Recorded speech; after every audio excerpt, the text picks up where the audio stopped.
Good morning, my Teaserking family. I was having trouble going live, but now I'm there. How's everybody today? Another big day in baseball. I'm starting to figure it out.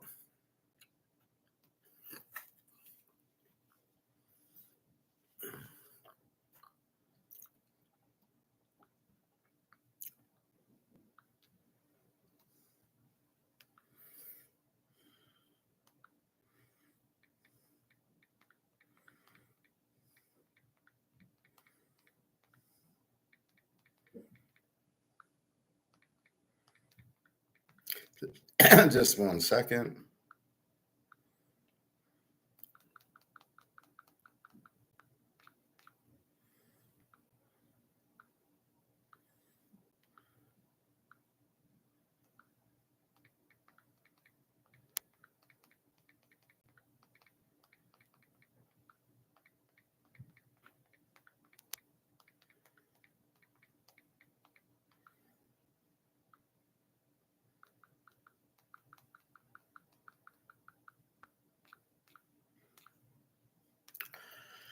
All right. Now, I was doing Mark McGuire's key points yesterday, and the internet got me on the second deal. So I'm going to start after we do baseball with Mark McGuire.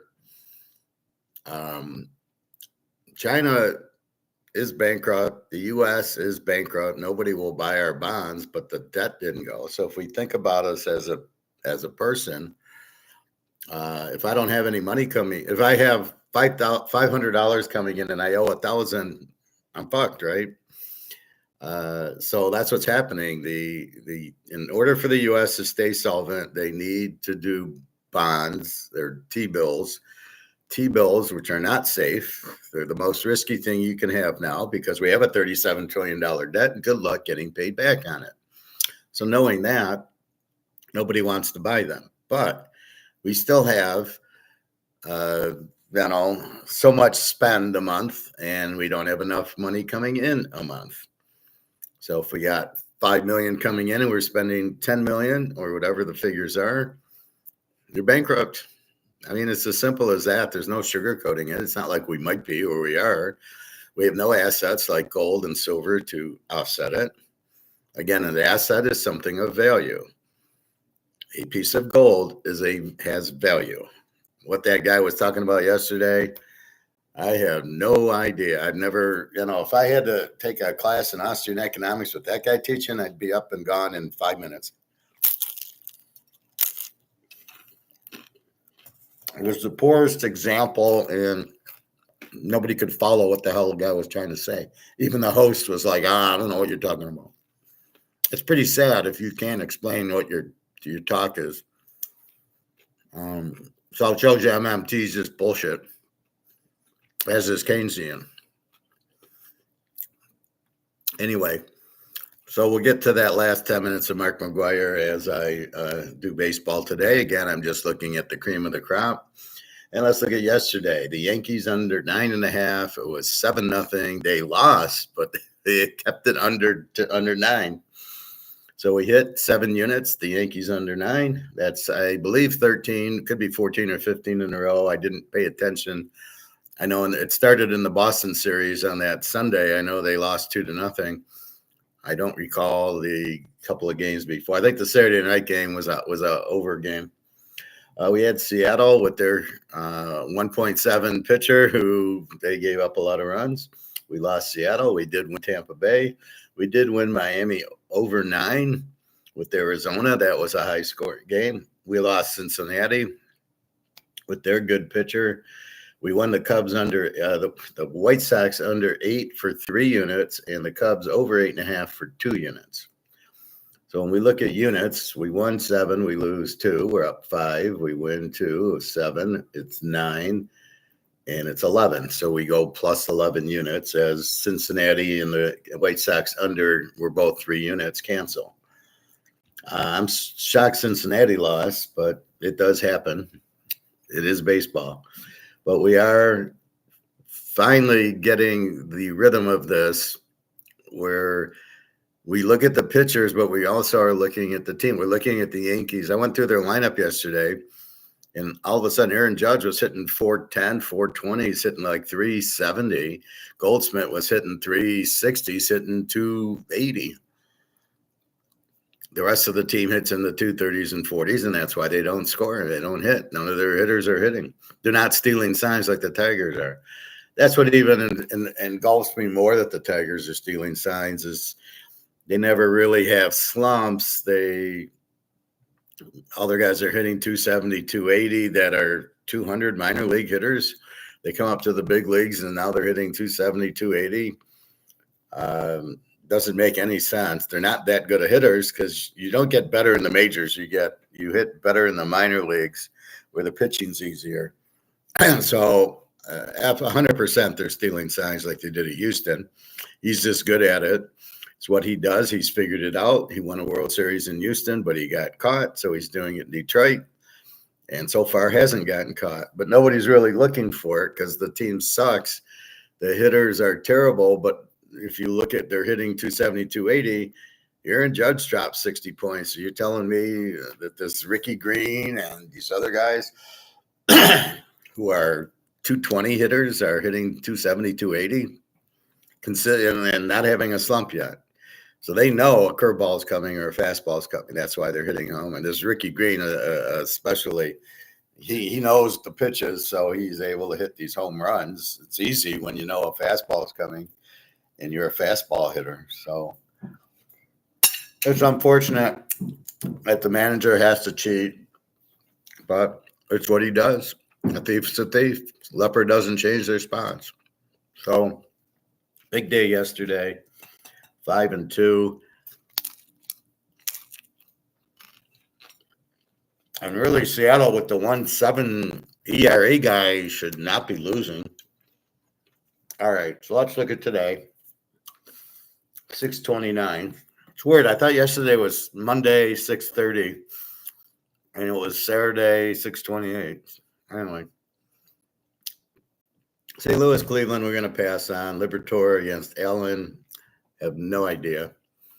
I could guess and go over 8, but it's a guess, and I don't want to guess.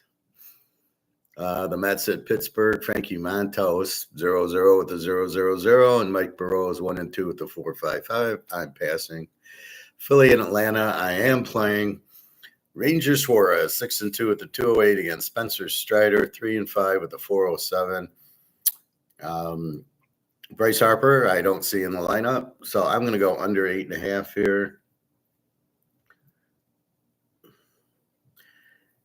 And it's basically I'm betting on Ranger Suarez with his 2 ERA, which I know is like a 1. And they played a 1-0 or 2-1 game yesterday. So Philly's not hitting that much. They're not stealing signs. Atlanta, they're not going to hit Ranger Suarez. So let's go Philly under. I would take Suarez, but let's just stick with the under. Oakland, New York. Now, this is the one I struggled with. Now, the Yankees have gone under, 12, 13, 14 games in a row. I don't know what it is. I don't care what it is. All I know is every day last week I bet them under. They went under. The Boston game on the Sunday night, they went under. So it's been a week of unders. So let's keep going. Luis Severino, and this really is funny. The Yankees are minus 210, 10.5 this time. What would possibly be causing you to go 10.5? So we look at the pitchers. Luis Severino, 2-8 with the 4.83. Not very good. Marcus Stroman, 0-1 with 11.57. However, when you dig into Marcus Stroman, the way the ERA is calculated, he's only pitched he's pitched like 2-3 innings a game, and he's given up 3-4 runs. So they're not giving up 11 runs in the game. They're giving up 3 or 4, but he's only pitching 2 or 3 innings. And the ERA is based on 9 innings. So I still think Oakland doesn't hit, and the Yankees aren't hitting. Servino 2-8 with the 4.83 against 4 or 5 innings. So I got to go under with the Yankees. We've got to bet the streak under 10.5, but because it's Sunday, I'm going to go 3 units on it. You're going to go, why? You're supposed to keep increasing your bet. You're right.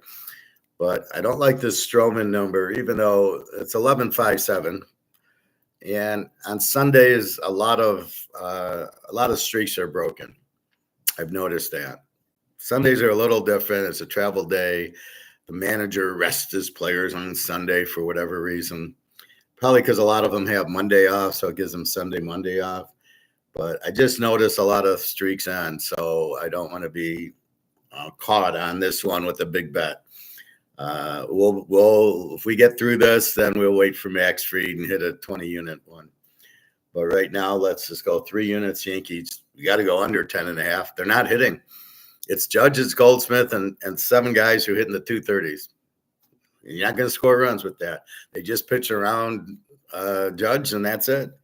You give him balls, close to the plate and high and low, and he walks, and I face the 230 hitter. So there you go. Really, Goldsmith should be batting behind Judge, but who am I to manage? Oh, yeah, I'm a manager. Toronto, Boston, Eric Lauer, 4-1 with a 2.21. Walker Buehler, who stinks, 5-5 with a 6.29. That's a pass. It's too inconsistent. Maybe you bet Toronto, but it's at Boston. And as I said yesterday, they beat a good Toronto pitcher at Boston. They know Fenway Park. So I laid away, and I would have lost, and I didn't bet it, and I didn't lose it. Sometimes not losing is good. Tampa Bay, very hot team. Ty Bradley, 5-5 with the 4.57. Dean Kramer, 6-7 with the 4.60. We're going to go Tampa again. T-Bay, and we'll just go 2 units. Just on the overall, they're playing well. They're 47-36 now. Baltimore's not a very good team. Dean Kramer, so it's Ty Bradley, 5-5 with the 4.57. Not great, but the pitchers have almost the same 4.6, 4.57. This would be one I would normally go over. I'm going to take Tampa. They're playing well. San Diego, Cincinnati. This was one that I had Cincinnati and their 1.71 pitcher, I believe, and they lost to San Diego. I'm going to pass on this. Stephen Kolek, 3-3 with the 3.95. Nick Lodolo, 5-5 with the 3.63. You never know what you're going to get. Cincinnati, normally a good hitting team. I'm not going to mess with the 9.5. San Diego just isn't hitting. And Cincinnati, I don't. San Diego's too good of a team to just take Cincinnati. So I'm going to pass on that. I don't like it. The Cubs at Houston, I like this one. Houston minus 158. James Talion, who's very good, 7-5 with the 4.47, but he's really a better pitcher than that. Framber Valdez, 8-4 with the 2.88, who is a very good pitcher. What do we have? The Cubs. We had the Cubs over 8.5. It was a high-scoring game yesterday. I'm going to go under today. Cubs under 8. And we'll go 2 units on this one as we've got 2 premier pitchers, total of 8. You can't really look at yesterday. Sometimes you can look at yesterday if the pitching's bad and you got bad pitching today. You go, okay, they're hitting. But yesterday, you had weak pitching, and then here you've got very good pitching. Talion and Valdez are very good pitchers. So I don't Talion like shut out the Tigers. So I'm judging it on that. Valdez 2.88. So this should be a lower scoring game. So we're going under 8. Colorado, Milwaukee, I'm going to pass. I should take Milwaukee. Milwaukee beat them yesterday. Chad Patrick, 3-7 with the 3.72. And Jermaine Marquez, 3-9 with the 5.7. Probably their best pitcher with the 5.79. But I'm not touching this game. The Dodgers, KC, I had figured out right. Seth Lugo did win. Shotani, I don't know. He pitched 2 innings, and that was it. 20 pitches. I don't know what's going on. So he's pitched 1 inning, and 2 innings. What are they building him up? By September, he'll be pitching 5 innings games. Lou Trevino, friends of Lee, 3-0 with the 4.06 against Chris Bubik, 6-5 with the 2.18, who I question the 2.18 because I have not seen him throw a shutout or a 1-run game yet. Somehow he's got a 2.18, but he's not a 2.18 pitcher. So I can't go under in the Dodger game. The game yesterday was a high-scoring one. Probably should go over because Bubik is not that, but I'm going to pass on that. I don't like it. The 49ers and White Sox, we had it under. That was a big 3-star play, and it won. We got Verlander 0-5 with a 4.52 against Jonathan Cannon, 2-7 with the 4.66. I can't play it. Normally, this is a perfect under game. The 49ers and the White Sox are both under teams, but I don't know. Verlander's not Verlander. 0-5 with a 4.52. He's not our Verlander. So we gotta wait till he heats up, and I'm sure he's pissed. Jonathan Cannon 2-7 with the 4.66. Not that good a pitcher. So where I would go under, I'm staying away from going the under in this game, but I think it should be a normal Verlander. This is an easy under. Seattle and Texas, we got Luis Castillo for Seattle, 4-5, 3.69. Jack Leiter, 4-5, 4.55. I have no interest in the game. I don't know. It could go either way, and I don't want to bet either way games, so I am leaving this. Washington at California, Mitchell Parker, 5-8 with the 4.59 against Jack Kowalski, 3-8 with the 5.49. This is the worst pitcher in the league. I watched him against the Tigers. He couldn't even throw a strike. When the pressure was on, he choked. Do I want Washington here? 4.59, probably an over. I'm talking myself into over 10. I'm going to let it go, but I think it's an over with these pitchers. Definitely should be a lot of runs. Let's just take a quick look. Washington, 5 hitters, and this is California. 3 hitters. See, California, I don't know. Sometimes they start hitting. We'll let it go. Miami and Arizona, 2 heavy hitting teams. So we hit the over in it yesterday as both pitchers sucked, and we won the over easily. I think they put 14 on. They were over 9, and they had like 14. Same thing today. They're 9. Cal Quantrill for Miami, 3-7 with the 5.56. Eduardo Rodriguez, 3-4 with the 5. So we are going to go over again on this one. Same bet, Miami over 9, and we'll go. What did we go yesterday? We went 2 units, so we'll go 2 units today. And our last game, Minnesota at Detroit, is the night game. Chris Paddock, 3-6 with the 4.64 against Tarek Skubal, 9-2 with the 2.29. Skubal's been off and on. Minnesota, Paddock, 3-6. So I'm going to go with Detroit here, and I'll go 2 units. I don't trust Skubal, but they are stealing signs, so they should hit this guy. Paddock, 3-6 with the 4.64.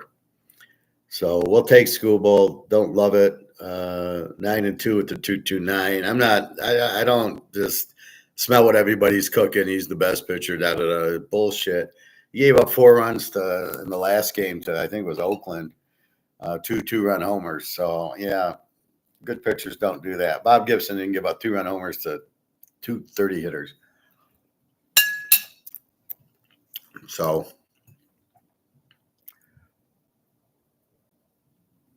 it's a pretty big bias when you listen to Detroit radio. They're just such homers. It's hard to really listen because it's all bullshit. They don't tell you the truth. When we hit yesterday, they faced a bad pitcher and they put up 8-10 runs.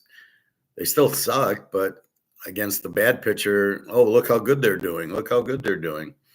And then they get shut out the game before, and they don't talk about it. So this is Chris Paddock, 3-6 with the 4.64. Not great. With Skubal, Detroit should win the game. We'll see. So the bets, we got Philadelphia under 8.5. Ranger Suarez on the mound, 2 units. We got the Yankees under 10.5. It's an automatic play. We're going 3 units because You got to be kidding with that pitcher with an 11 ERA, and I got to bet the game under. So that's why how the units get played. Had it been Max Fried, had it been anybody with a 3.4 ERA, it would have been a 5. Max Fried would have been a 10 unit under here because he's going to shut you out. But with this guy, I can't really get all excited. But Oakland's such a bad team right now that you just got to go with the straight. It'll be 4-2, and you'll scratch your head going, how the hell did that happen with a pitcher with an ERA of 11? But how many innings is he going to go? 3 innings, 4 innings? All right. Tampa Bay, 2 units. They're hot. The Cubs under 8, 2 units. Good pitching. Miami over 9. They're just a very, very, I'm in Arizona, 2 weak pitchers, 2 units. And Detroit with Scooble, 2 units. So that gives you 1, 2, 3, 4, 5, 6. Washington Angels over, I like, but I'm not going to bet. The 49ers and the White Sox, I do like that game under, but I'm not going to bet. So those two, if you're looking for others to play, the Niners under 8.5, I could see it. Verlander's not 21 anymore, unfortunately. And I notice our other friend, Scherzer, came back. But they're rusty. You just can't pitch. You can't be out 2-3 months and just pitch. We got Kershaw back. Shotani's pitching 1 inning games. I think Milwaukee could be a play just because Colorado's so bad, but I don't know. Chad Patrick 3-7 with the 3.72. So that's it. The Cardinals already got a 3-0 lead on Cleveland, which started at 12:05, but I ignored that game. Didn't like it. There's a thing on OPS versus batting average that the Detroit radio host was talking about, and he's talking about batting average isn't important anymore. I go, really? OPS is on base percentage plus like power hitting. So in other words, if you hit 10 hits and 7 of them are home runs, you have a strong slugging percentage. And if you walk 10 times, you have a strong on-base percentage. So therefore, your OPS would be high. However, if you get 10 hits and they're all singles, your slugging percentage is low. And if you don't walk, your on-base percentage might be low. And he's trying to make the argument that batting average isn't important. It's the OPS. But if we look at OPS is not better than batting average. I want to know if a guy hits 300. That tells me he hits a lot, and I want to look at his home runs and RBIs. That was a stat that's very meaningful because it tells you I don't really care if a guy hits doubles. I do care if he can hit home runs. Hank Aaron, what was his OPS? Who cares? The guy hit 30 home runs a year. Willie Mays could power hit. But if they hit 120, they go 10 for 50, but their 10 hits are 5 of them are home runs, then their slugging percentage is pretty high. And they might walk a few times, but the guy hits 150. Well, to me, isn't that more important than of the guy's 10 hits, he's got 5 home runs versus 10 for 100, and he's hitting 100? Yeah, well, his slugging percentage is 500 because of his 10 hits, he hit 5 home runs. How is that more meaningful? It's more meaningful the guy gets hits. It's more, the batting average says he hits 300 is a lot more meaningful than what his hits are. So he's trying to say, well, the hits, if the guy gets extra base hits, well, you can see that in the stats. If he's hitting 300 with 25 home runs, it shows up. Your way, the slugging percentage gets really muffled. The guy could be hitting 150, but All his hits are home runs. Yeah, but he only hits 150. He gets a hit every once a month. I want a guy who hits 300 over a guy who hits 120, but of his 5 hits, they're home runs. I want a guy hitting 300 with 25 home runs, and I can't measure that in OPS. I can measure that in that because I don't care how many times he gets up. I got, take a hitter. I got Reggie Jackson. Do I care how many walks the guy gets? No. Do I care?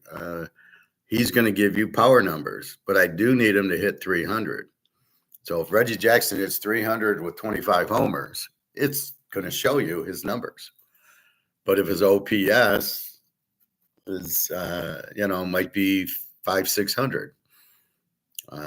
Who knows? Barry Bonds. Barry Bonds probably had a high OPS because he walked all the time. But if he doesn't hit 300, then I don't care about the walks. He's not going to walk. If the guy doesn't hit 300, he's not going to walk because they're not going to pitch around him. Barry Bonds got a lot of intentional walks, and he still hit 300, and he still hit 60 home runs. So you're going to see the power in the home runs.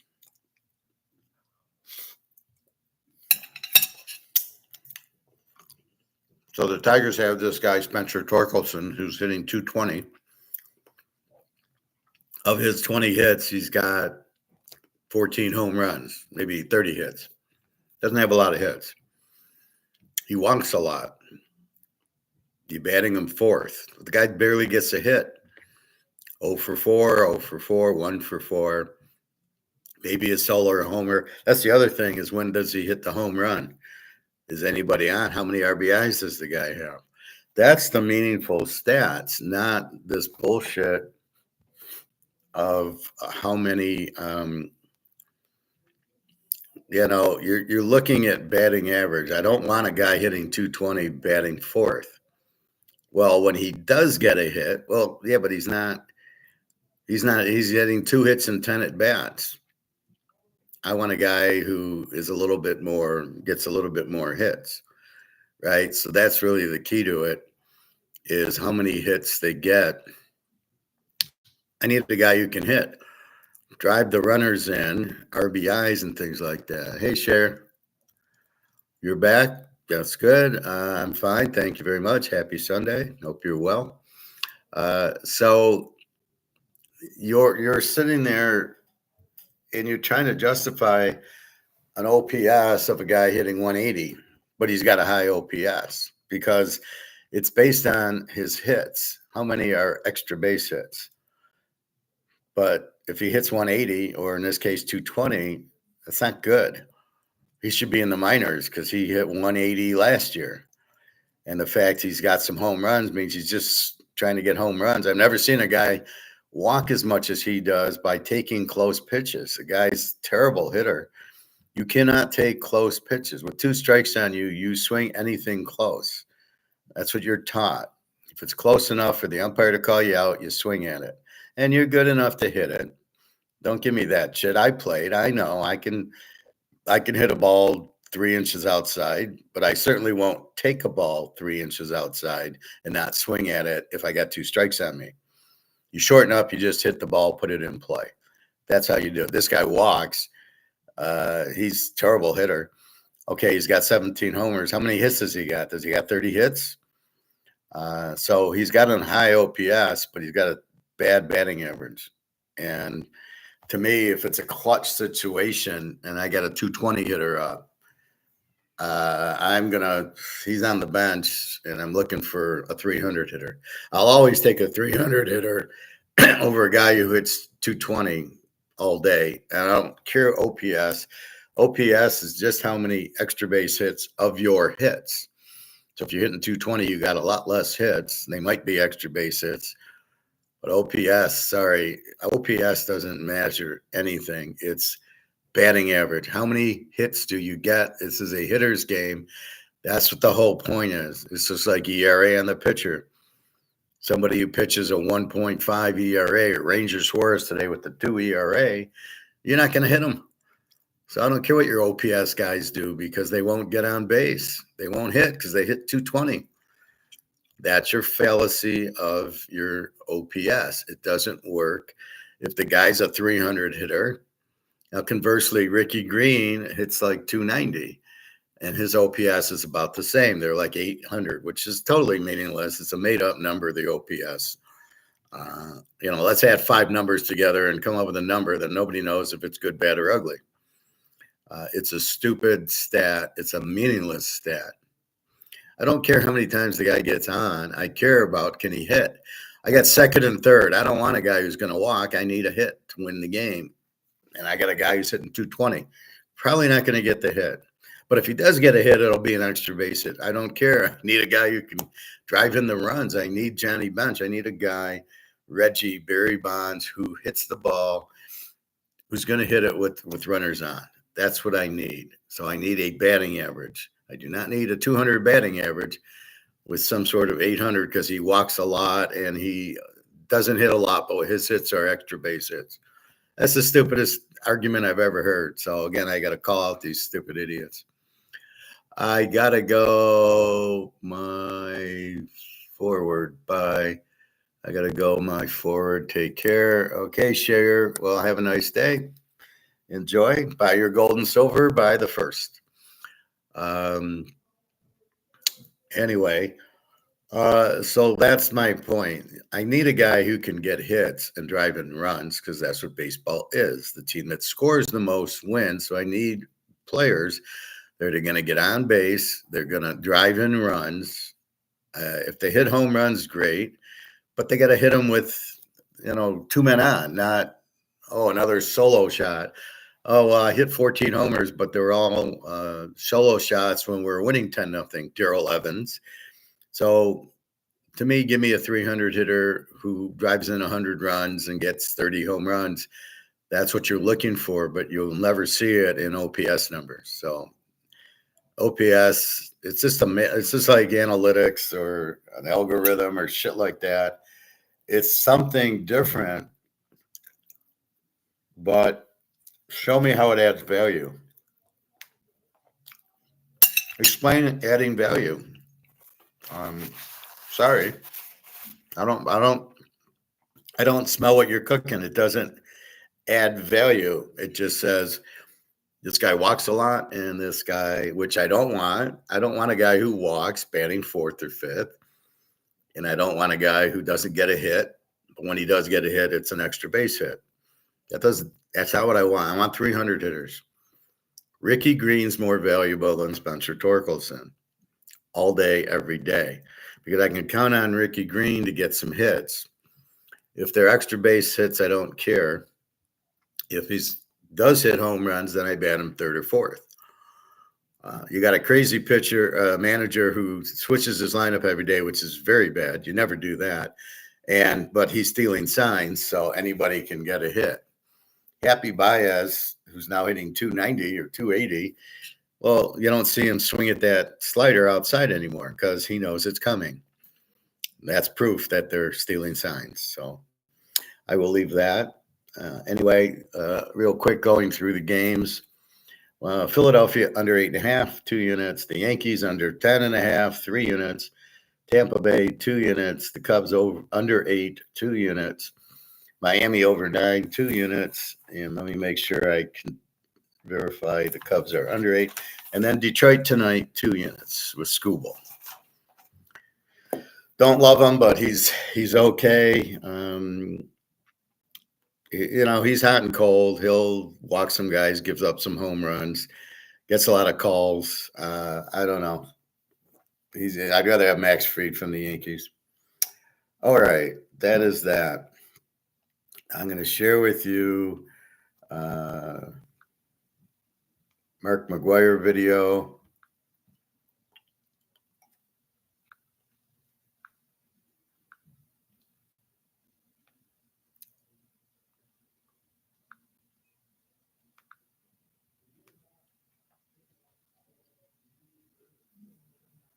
So, according to Mark McGwire, comex is done no matter what, even if they go Basel III or not, which they're supposed to go Basel III, but the U.S. has a way of doing their own rules. They're not going to have the gold and silver on hand, so I don't really know how they're going to pay it off. But going forward, they need to cover is all that we really care about.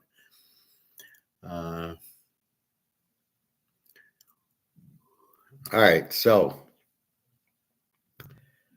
I was doing the last bit of the Mark McGwire when it crashed on me yesterday. So let's start with Mark McGwire.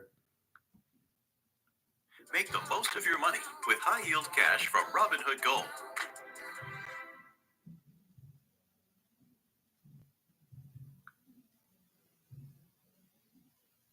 Net of the tiny.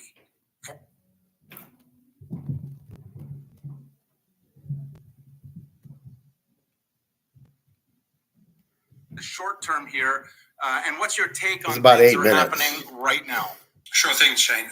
Obviously, central bank demand alone is going to underpin a series of higher stair steps. But very short term, while no one will chase anything until all the options or these OCC bets are squared today and the OCC bets on Monday, this is what we're seeing. And obviously, nobody's chasing anything. It's being capped heavily. These are big derivative bets that could take down the too big to fail William Banks. We're talking about one component of a 2 quadrillion derivative market, and gold is a very big aspect, and silver is a very big aspect of that. Now, the gold futures OPEX structure for today, the sweet spot is 33.50. Go figure, look at the chart. With every strong resistance, with really, really strong resistance at 3,400. So it's not going there before expiry. Hence the price capping. And as is always the case in synthetic comex-centric options price suppression events, no one will be chasing anything above the options sweet spot. But liquidity providers report these capping shorts are once again stealthily being alchemized, very quietly, coiling gold for a physically driven catch-up rally. Now, liquidity providers are reaffirming the strong Asian safe haven demand is definitely at odds with the usual official gold capping events, which historically, they always follow a geopolitically driven reason to buy gold. You know, every time there's a geopolitical event, gold spikes higher, immediately gets taken back down again. Why? Because it's immediate FX market intervention. They don't want people racing into gold, literally. But once that initial gaming plays out, then gold tends to rise. But by design, the rise won't be attributed to the undiluted race into safe haven physical gold. Of course not. They don't want you to see it. Spot silver demand is also evident into Eastern markets. But as we identified earlier, silver futures were flash sold through targeted long stops to exactly hit its 35.20 options sweet spot, where immediately it evidenced obvious and very large house short covering. Notably, the spot low of the day, was 10 cents higher than the futures price, which should not be happening. And what it illustrates is a mispriced market. And while Citi and all of these and those hangers on haven't publicly tried to talk silver down into the current 32, into the current 35.20 sweet spot, they're also reported to be behind the capping in silver futures. Spot silver is trading at a consistent premium to silver futures. That shouldn't be happening. Currently today it's 6 cents, but it's been as high as 12 cents or $600 per contract. Now, given though through the last 4 sessions, silver open interest has evidenced 9,682 or 1,500 tons rinsed out, even averaging the spot premium to futures at, say, 6 cents. That's close to $3 million of house positions that have been rinsed out by the pit managers. That's the game.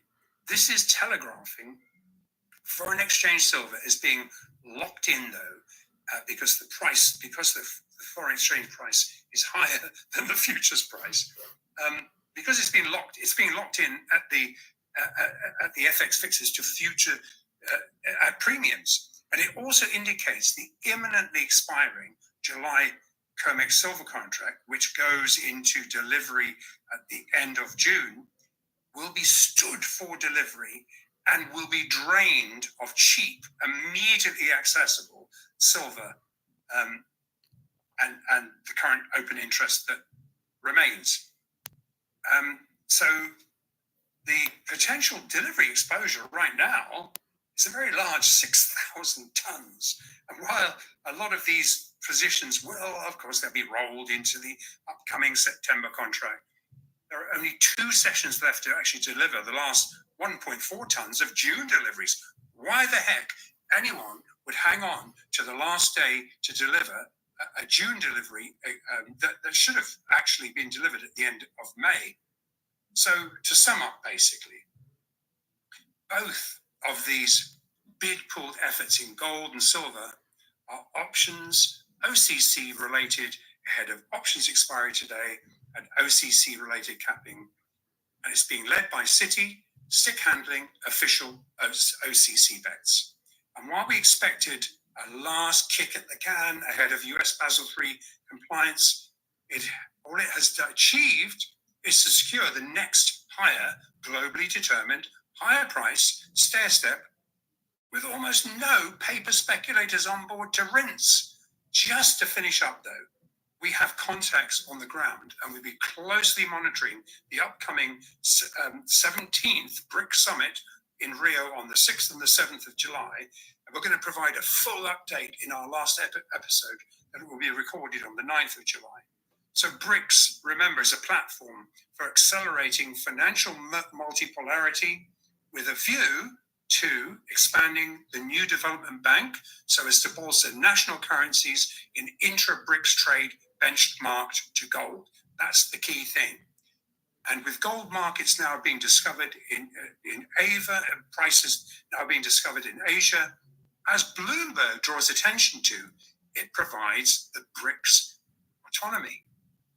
Gold is already being price discovered in the Eastern physically backed markets.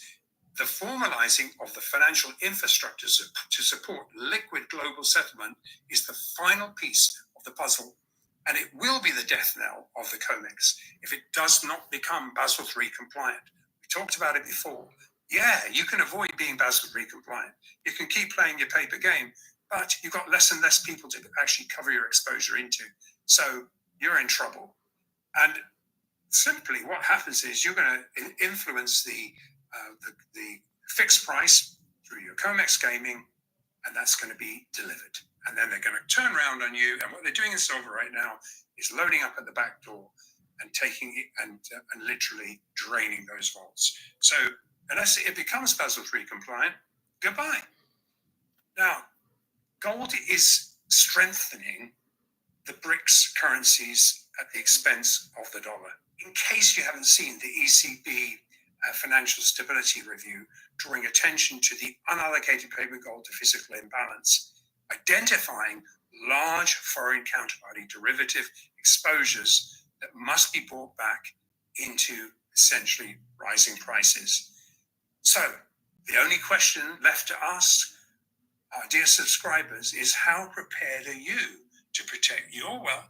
So you heard it. That's going to end COMEX. That's why I say COMEX is over. Even if they go Basel III or they don't go Basel III, China, Russia are going to just slam the door on them anyway. They've been suppressing the price, as we know, and that's why we don't really worry about it. We see gold at 32.76, should be 4,000 by now, if not more. But we see they keep suppressing it. We don't know why.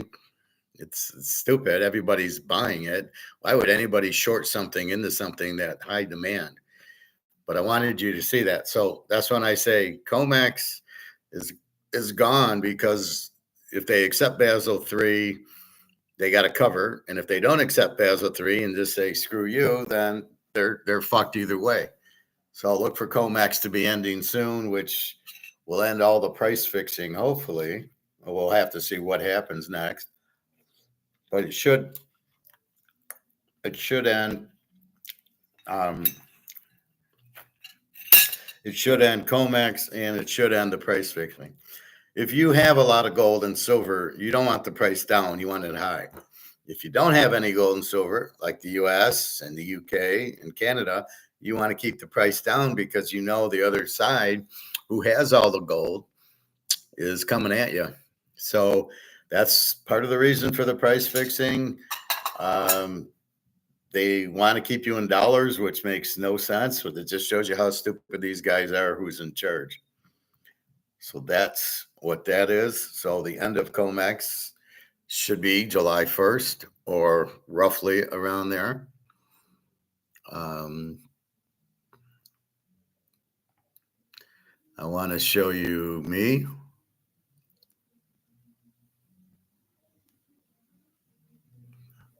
All right, so this is 6 habits of people with high IQ. I have a very high IQ. This is me, which I'm going to show you so you have a better idea of how I do what I do very well. Hey, ever wonder what makes some people super sharp? These 6 weird habits actually signal high intelligence. I don't know why they call them weird habits. Number 4 might surprise you. 1. They talk to themselves. Sounds crazy? It's actually genius. Talking out loud boosts focus and helps your brain solve problems faster. 2. They've got a sharp sense of humor. Witty people process info quicker and use humor as a tool for creativity and resilience. 3. They crave alone time. Solitude isn't loneliness. It's how high performers recharge and think deeply. 4. They're obsessed with learning. Open-minded folks question everything. That's what sparks innovation and smarter decisions. 5.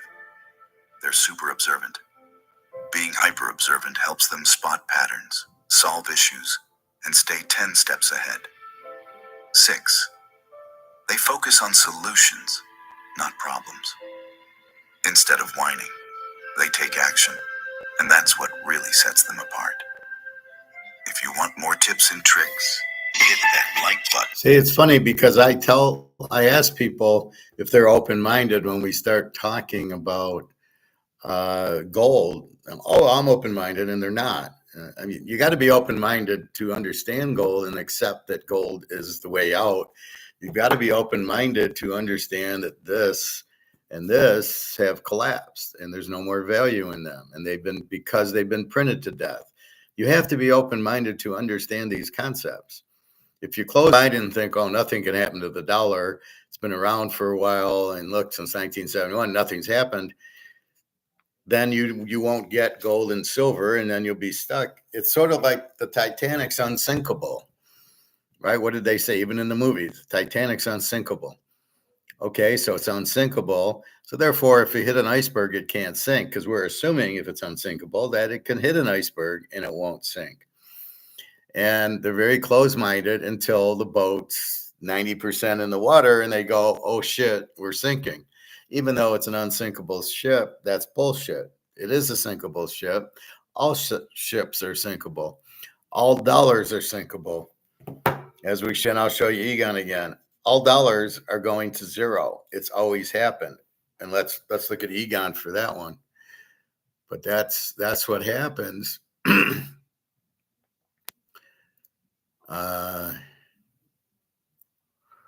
Here's the U.S. going broke because China rejected. China says no, they won't. They're dumping dollars. We've got China overthrows U.S. currency. So the U.S. is bankrupt. The U.S. can't.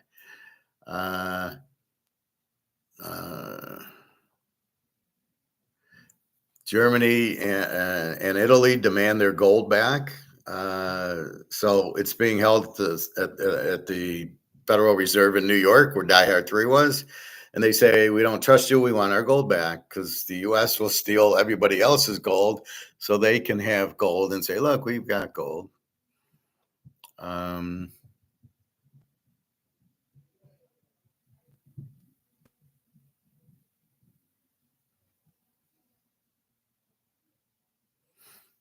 All right, let's watch.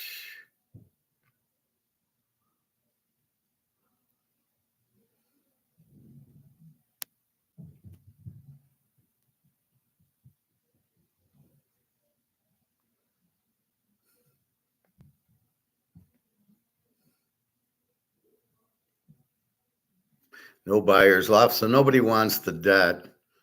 U.S. bonds are rejected. Well, how do we run the government with no money? We need to sell bonds. That's why we have a $37 trillion debt. How did it get that high? Because our spending went through the roof. And since the government doesn't produce revenue like Ford and GM or Toyota or any of these companies, then you've got to cut, not add to the government. So the government's so big now they can't pay for it all. Then you got pensions, Social Security, the debt, and the military. So that costs $5 trillion, but you don't have $5 trillion coming in. So how do you pay for it? Well, we'll do bonds. But with 37 trillion in debt and your dollar worthless, nobody wants your bonds. So how do you keep paying for all the stuff? You can't. You're bankrupt. But China does the same thing, as does every country in the world does the same thing. And that's the problem we're in. All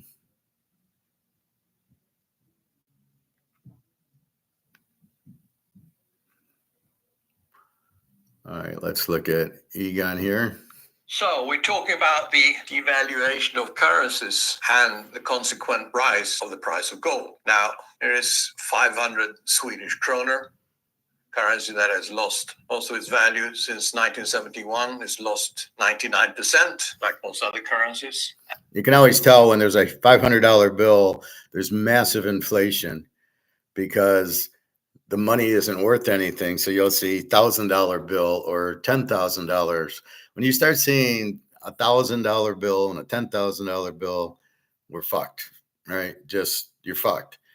And I'm sure we'll see it here soon because we're fucked. But that's what he's got, a $500 kroner because he's fucked. All right. Here is an ounce of gold. An ounce of gold cost in 1971, before Nixon closed the gold window, cost $35. Today, in 2025, this ounce of gold cost almost $3,500.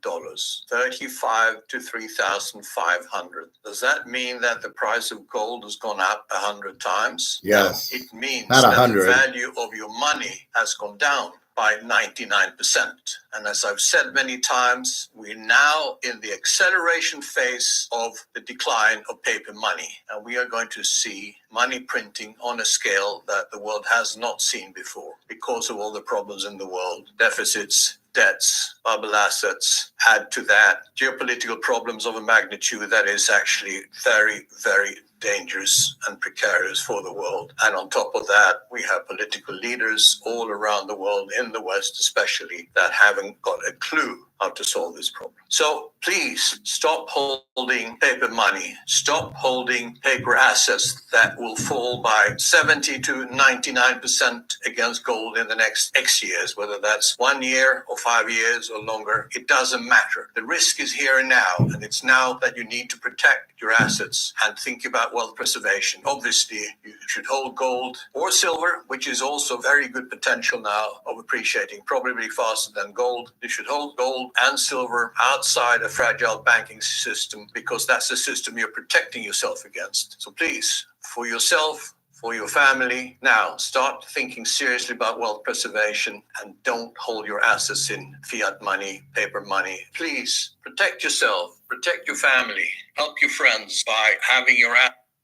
I want to just go back to the first thing. Of currencies and the consequent rise of the price of gold. Now, there is 500 Swedish kroner, currency that has lost most of its value since 1971. It's lost 99%, like most other currencies. And here is an ounce of gold. An ounce of gold cost In 1971, before Nixon closed the gold window, cost $35. Today, in 2025, this ounce of gold cost almost $3,500. 35 to 3,500. Does that mean that the price of gold has gone up 100 times? No. It means that the value of your money has gone down by 99%. And as I've said many times, we're now in the acceleration phase of the decline of paper. Anyway, he mentions that all the currencies go to zero, and that's what I wanted to expose. And that's, see, so if you're not open-minded, you don't think this will go to zero. But as he said, or maybe it's in the beginning. So we talk about the devaluation of currencies and the consequent rise of the price of gold. Now, there is 500 Swedish kroner, currency that has lost most of its value since 1971. It's lost 99%, like most other currencies. And here, so basically all currencies go to zero. So if you understand that, it's because they're printed and they're not backed by anything. So he must have a footnote in there. If the currency is backed by gold, it won't go to zero because it'll keep with the value of gold, will keep the currency alive. If the currency is not backed by gold, it will go to zero because they'll print it because the government needs money to run, and they get too big because they don't understand the concept. They want to grow the government. I don't know why. I really don't get the concept. Let's have a Department of Education. Why? Or just let the market take care of everything. You won't need it. And that's how Adam Smith, that's what Save's Law is. That's what everything is in Austrian classical economics. Same thing. You just let the competition, you have competition and you let the competition sort it out. I'll give you better service at a lower price. So I'll go there. That's what restaurants do. Problem is governments don't do that. There's one government. It's a monopoly. Oh, we want to add Department of Education, health and health, whatever. We'll add that. We'll add CTU and Jack Bauer, and we'll add Homeland Security, which we don't need. You're adding a bunch of shit to government you don't need. You don't need the CIA and the FBI. You have it, but you don't need it. You have this army and then all these weapons, which are way too expensive. So you end up with a big problem because your costs are over what you can afford. And again, the government doesn't make money. And maybe that's what these wars are about, is to sell weapons to the other countries. They don't have money. He went to Saudi Arabia so they can buy defense. And I saw that Europe or the EU is going to add to their defense budgets, which is bullshit. They don't have the money either. The EU's gone. The euro is printed to death also. This is worthless. Don't think that's got value. The British pound doesn't have value. They're bankrupt. Basically, every country that uses this and uses the dollar and uses the yuan and the ruble, and all those countries are broke because they all spend more than they bring in, and government does not produce revenue. If you keep open-minded, you'll understand that, and you'll go, oh, that's the problem in the world. Now, ironically, the one team that will bail everybody out will be BRICS because they have the gold. The gold always can bail out everybody else because you can't print gold. You can't inflate gold. They never seem to understand that. Egon says it's been around for 5,000 years, but he doesn't understand why, because they can't print it. There's only a limited amount of gold, and everybody believes gold's money. And therefore, from the Roman time to now, gold's money. And that's why gold was strong. Rome was strong. They had gold and silver. And as soon as they didn't, as soon as they inflated away their gold and silver by taking the gold and silver out of the coins, as soon as they did that, that was it. They ended, as did the Spanish, the Amsterdams, the French, the English. English were number one until 1913, 1914, when World War I came out. They needed weapons. They spent their gold, and they were no longer in charge. The U.S. got the gold because they traded the weapons for the gold.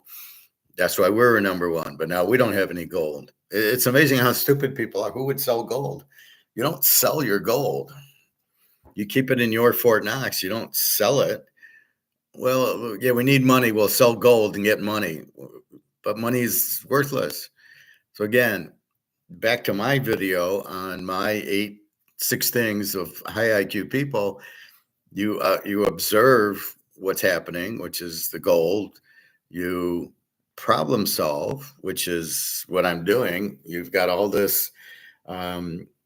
Yeah, that was the first thing I did when Biden did a $4 trillion expense. The first thing I did was say, I problem solved. I saw it and I problem solved. I didn't get worried. I didn't get scared. I problem solved that. I go, what do I do?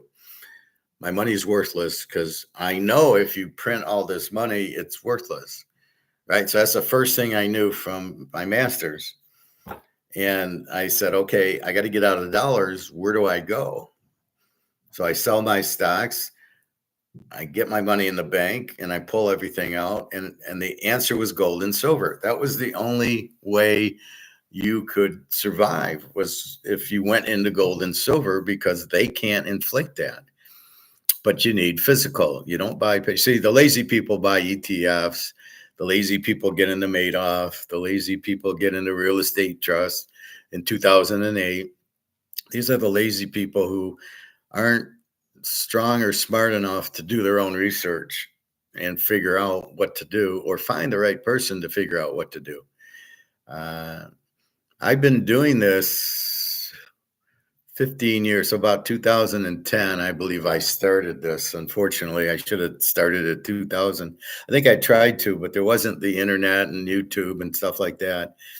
So I know it was new in 2000. So obviously I started in 2010. I thought I started before then, because I remember being at home. I thought I was still married, and I know I was doing Teaserking, but I thought it was more than 15 years ago. Anyway, that's, yeah, I didn't really talk. That's why I talk about gold now. And I talk about all the exits that we need to do and all the problems that are arriving. The orcs are coming and we need to get out of the way. And we got to hide in Helm's Deep or whatever. I mean, that's kind of what I'm doing. Is the trouble's coming, the dollar's collapsing, as is the euro, as is the British pound, as is the Swiss franc, because the countries have too much debt and too much expense. They can't balance their budget. If you're getting $1,000 in a month, you better not spend 2,000. But every government gets 1,000 in, spends 3,000. Well, it's going to catch up to you. And the way they did it was bonds, is how they got the extra 2,000 in. But you got to pay the bonds back. So what you're doing is saying, okay, I'll do an IOU. I'll give you a bond. You give me the money for it, and in 3 or 5 years, I'll pay you back. That's what a bond is.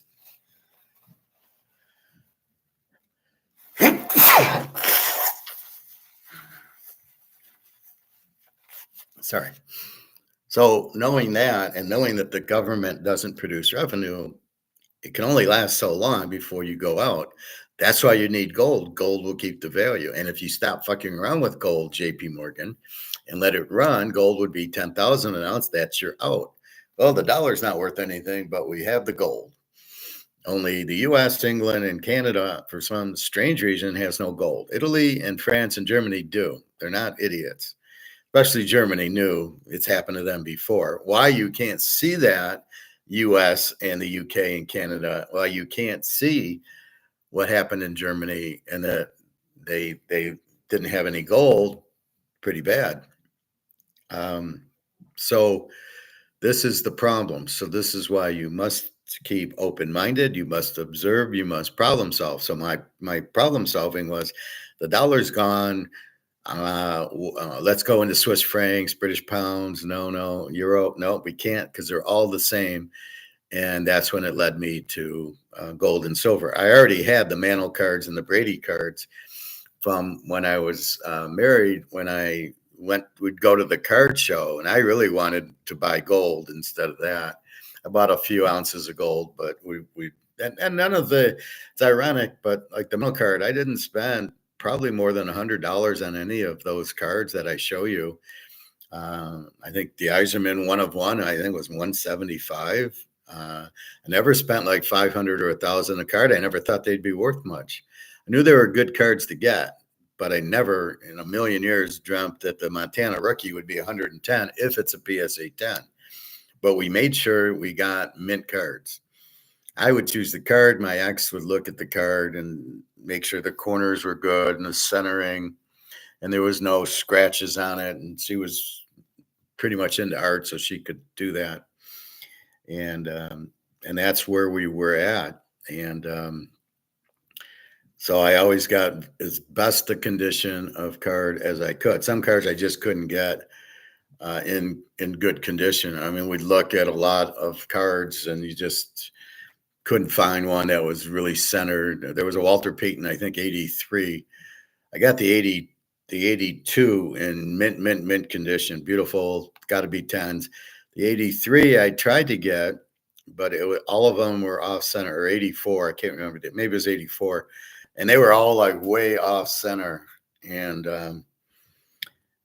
so I couldn't find one. So I think I spent $1 on the off center ones, and, they're not going to be worth a lot, but it was a good idea to get a Walter Payton 1982 and 83 and 84 as much as you could get, because you knew he was a superstar. Now I do have the Walter Payton rookie, which is worth a ton, and it's in very good condition. I'll maybe break that out of the safe. But again, it was just mistakenly, I just wanted to get a Earl Campbell rookie and a Walter Payton rookie and a Jim Brown second year. And I got old Bart Starr and Johnny Unitas back then. I got most of the Packer, I think they're 1968 Packers. I got most of those, which is all the team. The only one card I really don't have is Paul Hornung. I do have Starr and Dollar and Nitschke and Willie Davis and Jeter and Adderley and those guys. I got most of them, but and most of them are in pretty good condition. But I didn't spend a lot. Again, those are cards that you pick up because it's the Packers, but most people don't pay attention to. They're all running for, Ken Griffey Jr. or whatever. So you're observant. You see what's going on, and then you problem solve it. And you keep an open mind to problem solve, and you question everything. And that's what I do. Why are the Yankees have now gone, 13 games in a row under? Well, I question it. Why? And then I look in the box score and I see they got a bunch of 230 hitters. And Aaron Judge went from 420, 430 to 370. And then I see Paul Goldsmith went from 350 to 270. I mean, he's hitting under 300 now. That's why they're not hitting. Now they'll start hitting again, and we're careful with it, but we keep betting them under as long as the streak goes, and we look for other streaks. And that's what you do. You look for the streaks and you bet them. And that's how maybe we have to figure out baseball. Every team will go through the streak. They'll win 10 in a row. They'll lose 10 in a row. They'll go over, they'll go under. They get hot, they start hitting, and then they don't. And maybe that's the only way to bet baseball, because we can't really count on pitchers with 2.0 ERAs pitching a 3-hit shutout.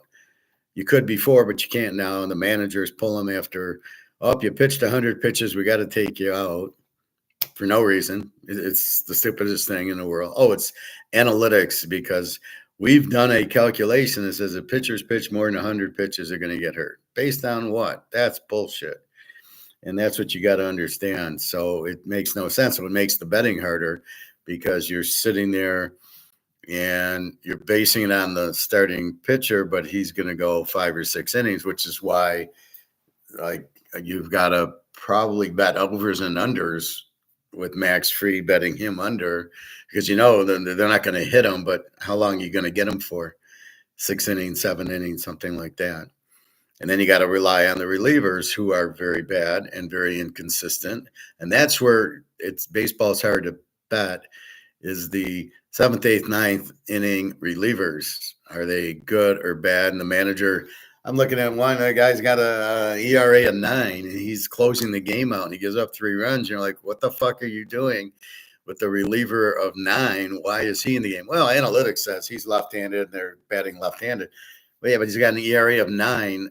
Probably he can't get anybody out. Probably, most likely, he's been pitching only against left-handers, and his ERA is still 9. So you're a fucking idiot. That's what we're dealing with. Anyway, you see everything happening to America. The foreign planes are pulling out. Well, that's a sign. 37 trillion in debt. That's a sign. China and these tariffs, that's a sign. We need money. We can't do bonds or T-bills, right? Nobody will buy our treasuries. Well, we need to pay off 37 trillion in debt. How are we going to do it? I don't understand when they say we're going to inflate our way out of it. What does that mean? You're going to print. You can't print $37 trillion and pay it off. It doesn't work that way because the money becomes worthless. Nobody can understand the money becomes worthless. So to print your way out of it it's like I'm eating chocolate cake and I'm gaining 20 pounds and I'm now 50 pounds overweight, but I'm eating chocolate cake. So I'm going to eat chocolate cake to lose weight. Huh? No, you got to stop eating chocolate cake to lose weight. You got to stop eating sweets, carbs, and lose your weight. It's not about eating more chocolate cake. So printing money, how does that work? If I keep printing money, I'm going to inflate my way out of the debt. Can somebody explain that in English to me? Because you can't do that.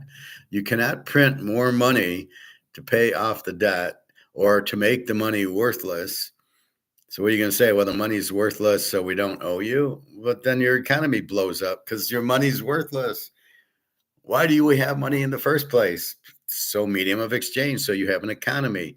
That's what you have to have as an economy. You have to have people buying and selling, and then there's more people that buy and sell, and there's more people that buy. Not even when you grow your economy, but just the normal strokes, people demand more because we let the free market control the market, the people, not the government planning it. So if I want tennis racket, I gotta go buy tennis racket. If I want golf clubs, I want to go golfing today. I want to go swimming. I want to, have Coca-Cola. I want steaks and hamburgers. I go buy it, and then people must make it. So I go to the store, and there's the steaks, and there's the Coke, and there's the hamburger, and I want a new shirt. I need more T-shirts. I'm going to go to the mall on the 3rd or the 4th and go buy. I'll probably go on the 3rd and go buy T-shirts. I mean, that's the bottom line, and that then produces stores to make it, which then they need people to run it, and they make money. They're in the economy.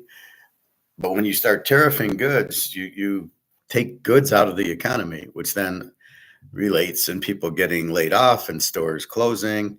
I see restaurants closing. It's got nothing to do with tariffs. Restaurants, Burger King closes because the meat price is too expensive and they can't compete with McDonald's and Wendy's. That's why Sears went out. That's why Kmart went out. Kmart couldn't compete with Walmart. And then what we've done is we've transformed going to the store to the internet and Amazon, where we sit home and go to the store on our computers. We go to Amazon to buy whatever the hell you would buy on Amazon, which makes no sense to me. So that's what you do, is you buy it. And so let's say I need T-shirts. Well, instead of going to the mall to buy them, I go on Amazon. But who the hell would go on Amazon to buy clothes? What if they don't fit? Oh, well, you return them. Yeah, that's a pain in the ass, and you still don't have the clothes. So stuff like that, I go there. Stuff like fruit and veggies, I got to go to the store. I got to feel them and see if they're any good. So I got to go to the grocery store. I would never do that on Amazon. I really don't understand the purpose of Amazon, that everybody wants goods. Maybe in foreign countries it works because they can get things in America, so they can't go to the store. But in America, I don't understand Amazon. I'd much prefer to go to the mall or the store to buy things than buy online. Now, I don't want my information out there. I don't want people to know what I'm buying. That's the scary part. You're giving up information for free. That's what Facebook is. the guy's selling your information. He's a fucking asshole, Zuckerberg. He's selling your information to the Chinese and to the governments and everything and to the marketers. And you get hit with all these things. I keep getting hit with, oh, we'll come and do your shower. What the fuck you talking about? I didn't ask for a new shower. So they sell all your information, and then you get all these ads. You know, oh, you want to go to Vegas? Oh, you want to go to Germany? Oh, and you get all that shit, which you don't want out there. I'm private. I want to stay private. I don't want everybody to know. When I go to the gold store, I don't put my name down. My name is Fred. You don't know, you know, I don't want my name on my receipt. That's why I usually deal in cash. I don't want anybody to know my business. Sorry, it's the smart thing to do. It's the prudent play. Anyway, that's what we're going on with. What else was I talking about? So China is broke. There was a piece on China.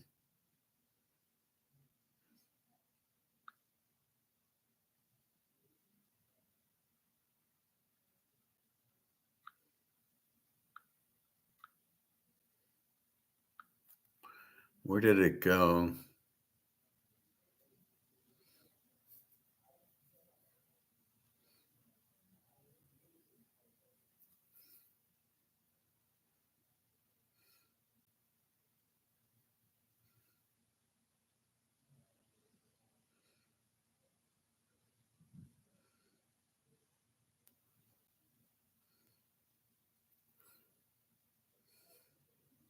We've talked about this.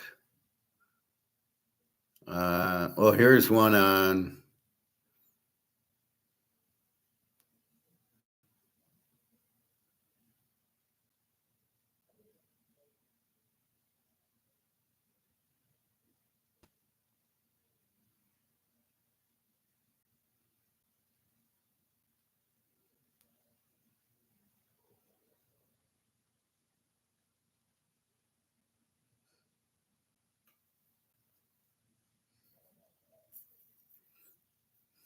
I love these videos. It's all planned for the end of June. What the fuck's this guy talking about?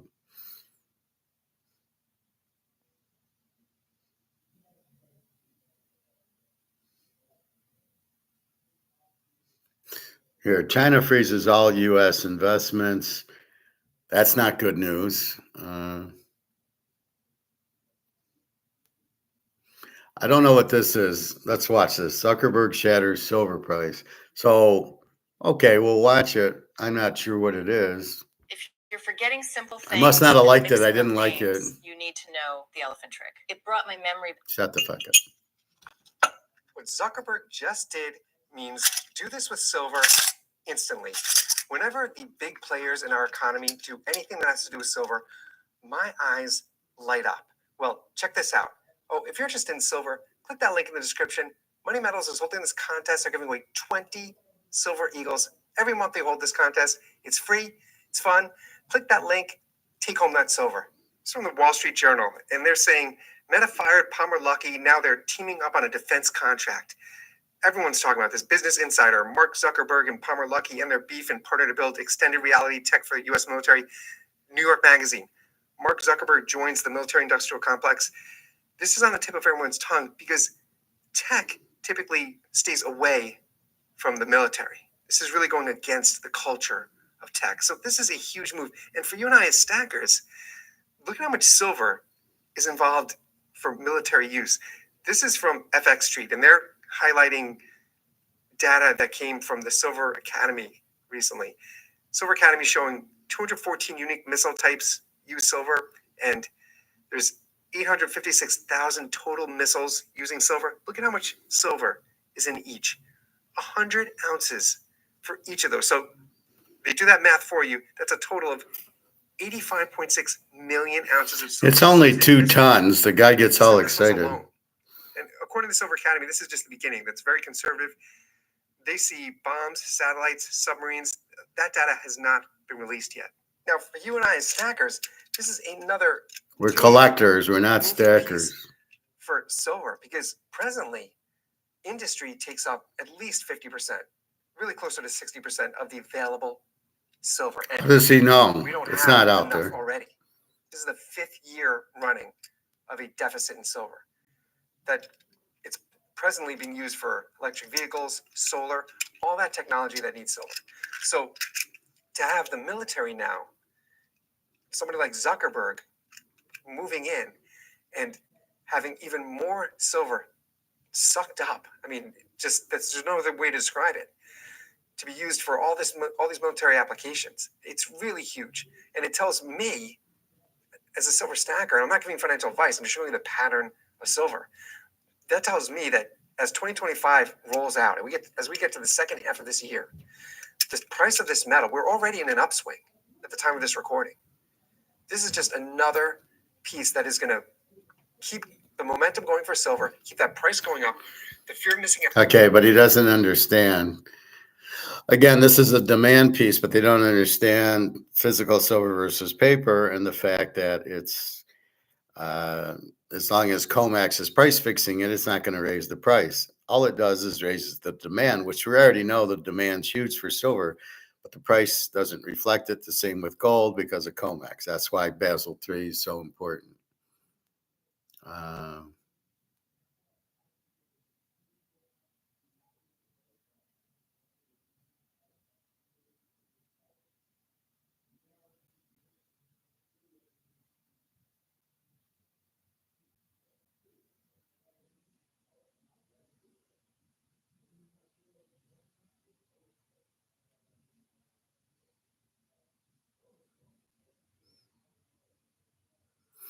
All right, we've talked about this before with Saudi Arabia. We'll just watch about 2-3 minutes of this, but it's basically they're going bankrupt because of this stupid Everyone line. should have one of these in their car now for their own protection, especially now that they're so inexpensive. To capture the world's attention, they unveiled jaw-dropping renders, futuristic cities and structures that look straight out of Dune. The Line, a 170-kilometer-long mirrored city taller than the Empire State Building. Trojena, a ski resort in the middle of the desert. The Rig, Red Sea Global, King Salman Park, Diriyah Gate, Qiddiya, Masr, and many, many, many more. All in all, they plan to spend $3 trillion to reshape Saudi Arabia and shake up the world. But fast forward nearly 10 years and the vision looks more like a hallucination. All projects are well behind schedule, over budget, and looking less likely than ever before to complete. What went wrong? This is Vision 2030. They're idiots. That's what Mohammed bin Salman's nightmare. To better understand Vision 2030, we need to go back nearly 100 years. In 1932, Ibn Saud unified the tribes of the Arabian Peninsula to officially form the Kingdom of Saudi Arabia. And although it was a kingdom in name, Saudi Arabia was very poor and relied on subsistence farming to get by. Things only worsened during the Great Depression as demand for pearls weakened and pilgrimages to Mecca slowed down. To this end, Ibn Saud granted Standard Oil of California a 60-year concession to extract oil. And in 1938, they did just that, striking oil with the discovery of the Daman No. 7 well. Saudi Aramco was born. Fast forward to today, and Saudi Aramco has generated over $500 billion in dividends since 2020. Although this sounds great, there's a problem. Saudi Arabia is very reliant on oil. In fact, in 2016, oil represented nearly 82% of all Saudi exports. Fearing for its future, MBS decided it was time to revitalize Saudi Arabia and launch Vision 2030. One of the main pillars of Vision 2030 is to diversify the economy and develop private industry. How did MBS expect to accomplish this? One word, maybe two. Giga projects. Taking a page out of the Dubai playbook, Saudi Arabia decided that to attract the talent of the future, they needed to build the cities of the future. And what does that city of the future look like? This. NEOM is a $500 billion futuristic megacity that launched in 2017. And the largest, most ambitious element of NEOM is the line. The line is, well, a line that literally stretches 170 kilometers across the desert. That's not two. They've cut it down to 2 or 3 kilometers now. People. Not only that, but the whole way across It's over 1,600 feet tall, which is taller than the Empire State Building. Not to mention, it is fully covered in reflective panels. All of this required nearly 20% of the world's entire steel production and was to be completed in the middle of the beating hot desert by 2030. But given we are only 5 years away from the completion date, wouldn't some of this incredible megacity be complete? No. To date, no true structure stands. Instead, they have done a ton of trenches. But as anyone knows, in line construction, digging the trenches is the hardest part. Building 1,600-foot solar towers over 170 kilometers is super easy. The NEOM team realized that they were way behind schedule, so they decided to adjust their goalpost just a little bit.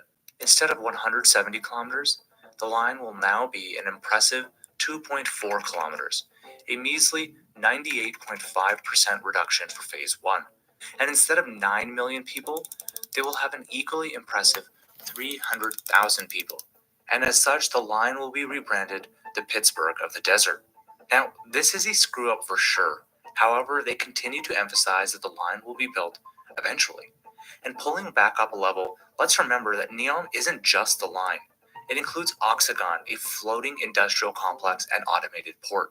Trojena, a mountain ski resort on a mountain that barely produces enough snow to make a snowball. Is there a lot of skiers Sindala, in a Saudi luxury Arabia? island destination that differentiates itself from the thousands of other island destinations by being named Sindala, which sounds an awful lot like Cinderella.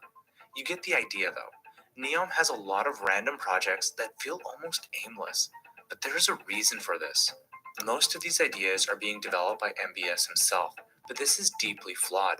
For one, MBS has no formal training or experience in engineering, architecture, design, or finance.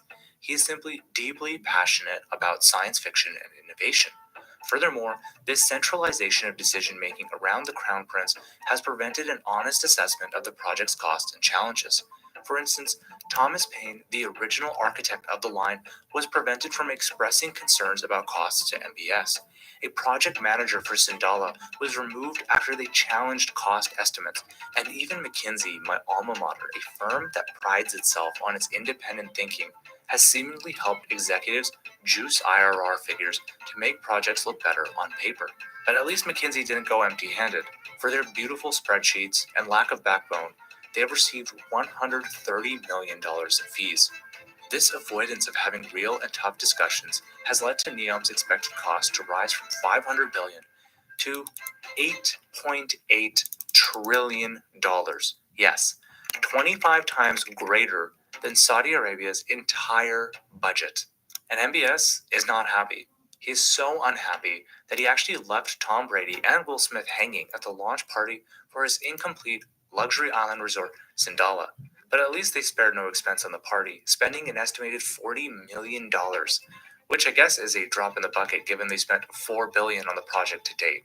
All this said, many Saudi fanboys will be quick to point out that the kingdom has actually increased its non-oil GDP in recent years. And this is true. Saudi Arabia has been hyper-focused on increasing non-oil GDP. One way it has done this is through its strategic investments through PIF, its sovereign wealth fund. PIF is not like other sovereign wealth funds. Its goal is not simply to generate returns, but to also support Saudi Arabia in diversifying its economy and innovating. To do this, PIF invests in businesses around the world. From 2017 to 2023, these investments generated an 8.7% annual rate of return, with these returns directly reinvested into local projects and more businesses. But here's where we get into some issues. For one, only about 20% of PIF is invested abroad, representing about 160 billion US dollars, which sounds like a lot, but really, it isn't. Saudi's non-oil GDP is around $450 billion.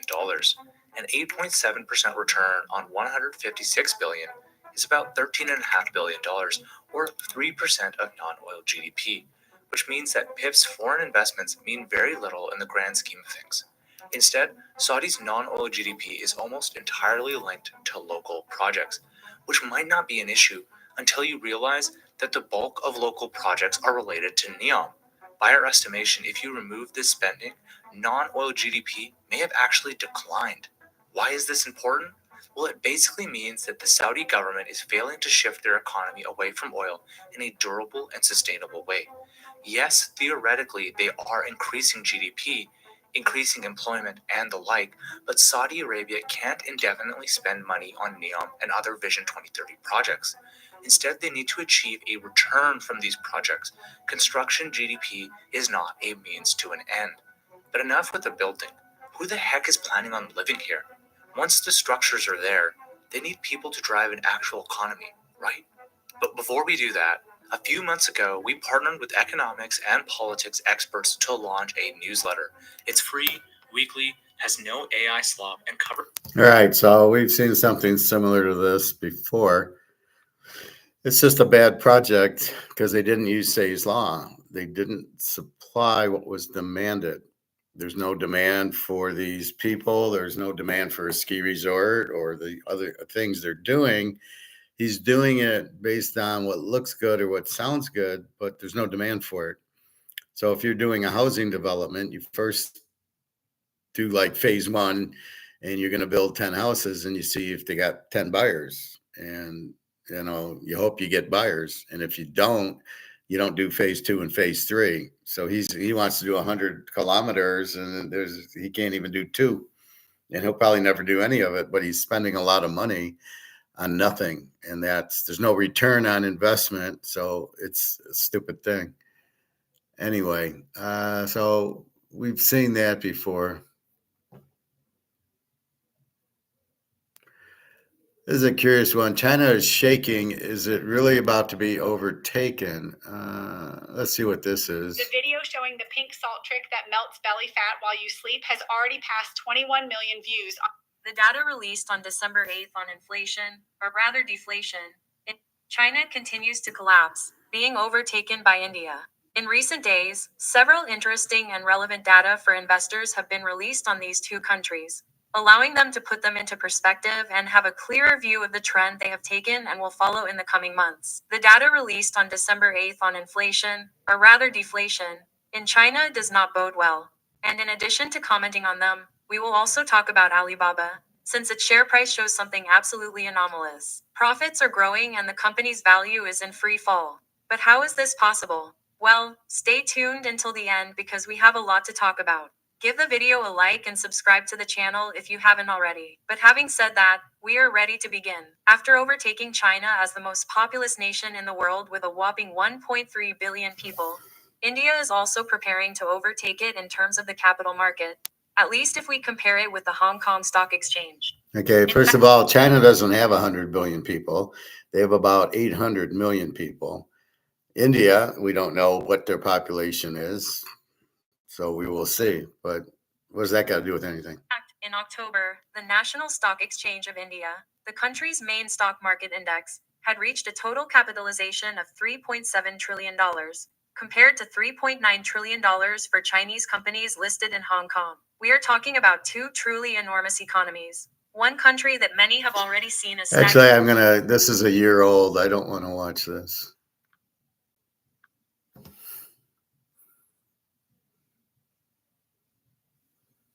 I thought there was a current one on China.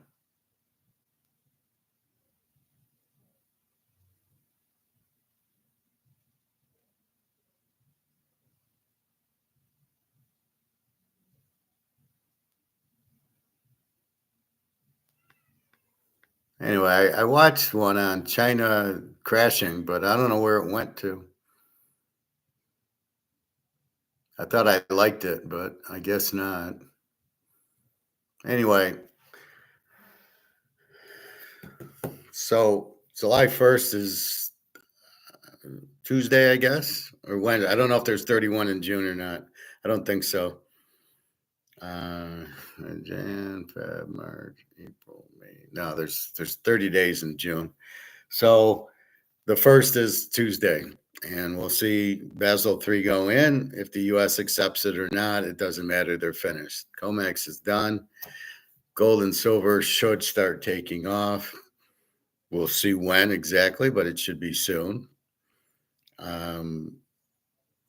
You've got China broke, the U.S. broke, As I said, they spend more than they take in. China, everybody's leaving. They can't sell because of these tariffs, so they sell to other countries. But does that produce enough revenue for them? A lot of people moving out of China, a lot of destruction there. And then you have BRICS, July 6th and 7th, apparently in Brazil now will announce probably 44 countries total now, and they already have the gold-backed currency out in China, so there's really no announcement for it. I don't know if they'll make a formal announcement.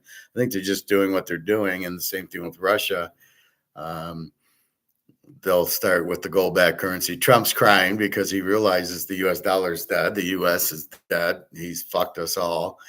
And so did Biden, and so did Obama. So don't kid yourself like it's all Trump or it's all Obama or Biden.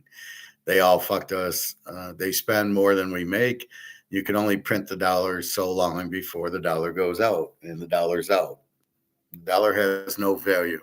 So keep an open mind and mean this has crashed. So therefore, if this has crashed, what lifeboat do you go in? And that's when it's gold and silver. And gold and silver you can't print. So you have nothing to worry about. It's not going anywhere. But you people with your $500,000, $1 million 401k, open your mind. You're going to get fucked because the market's going to crash. Because if the economy crashes, stocks are based on future revenue, future income. It's got to go down. And when they start missing their numbers, the stocks go down. If Intel or Microsoft, well, we're not going to sell and it's going to go down, keeps, all of a sudden they're not going to make their numbers, stock's going to get killed. And these algorithms are going to shoot down twice as fast. A lot of it is people with the 401ks, company matches it, they buy something and it's all going into Amazon and Intel and Microsoft or whatever. And people will start getting laid off. People will start pulling their money out of them. If you're in one, you better start pulling your money out. If you can't, like Luke, he can't pull it out. Don't put any more in, at least. And but keep in mind, if this is your retirement and you got $1 million, you don't have $1 million. And what's the dollar even worth? And that's what you don't realize. You got to realize it's not worth anything. I would pull out whatever I can and buy gold and silver with it. If you don't, you're just fucked. I mean, if the company says you can't, then I would look for another job and just take it and then turn it into gold and get the new job. But how long are you safe at your job? You're probably not safe at your job anyway before that goes out.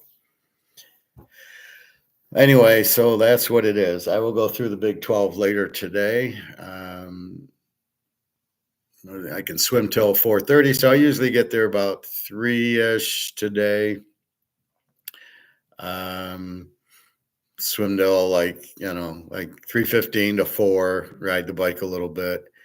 So I like to get my workout. People go, are you here every day? I go, you have to be here every day because the exercise is good for your mind because you concentrate and you focus on it to not get Alzheimer's or anything like that. And you can keep in shape and it keeps your body healthy. And, I run in the pool and I do laps in the pool. And and, a lot of it is a break. I'm in my apartment, but, I'm not working. Well, this is my job, basically, this and football. So to get out, take a nice little, go to the lake or go here. I might go to the lake if it's not 100 degrees out still after that, but that's kind of what you do. So kind of do that. I taught some grass-fed hamburger. I'll cook that up today. You get little 1-pound bags, and let me show you.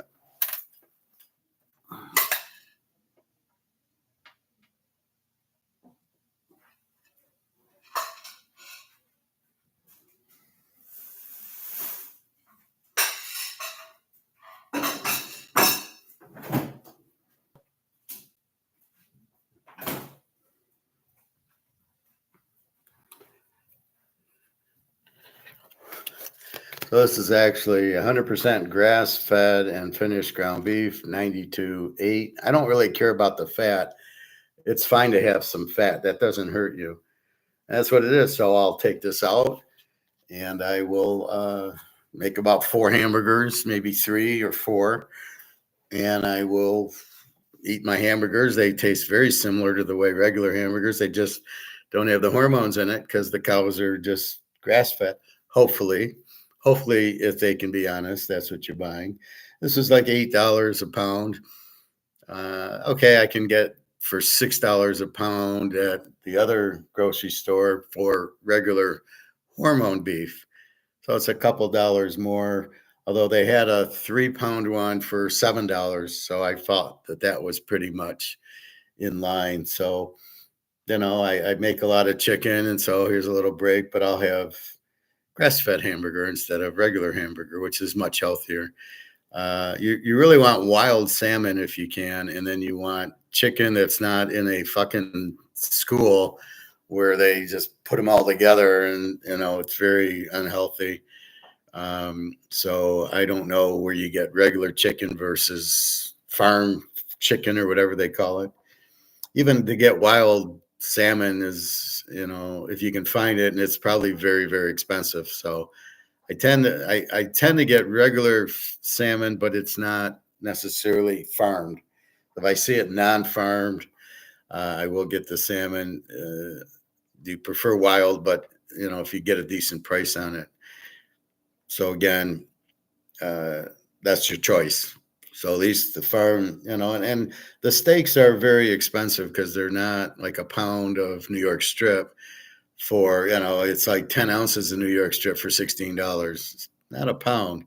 So if I'm going to eat steak, I'll probably get regular steak, but I won't eat as much steak. The chicken I will. But the problem is you go out to eat and it's not, you're not getting grass-fed meat. If you go to a hamburger place, 15 guys and fries are probably hormone hamburgers, the cheapest thing they could buy. Coney Island, you get a burger. Who knows what that is, if it's even a burger, and how they cook it and they season it and everything else. So you got to be careful eating out. And you got to watch the sugar so you don't. I never order like a Coke or a Pepsi at the restaurant.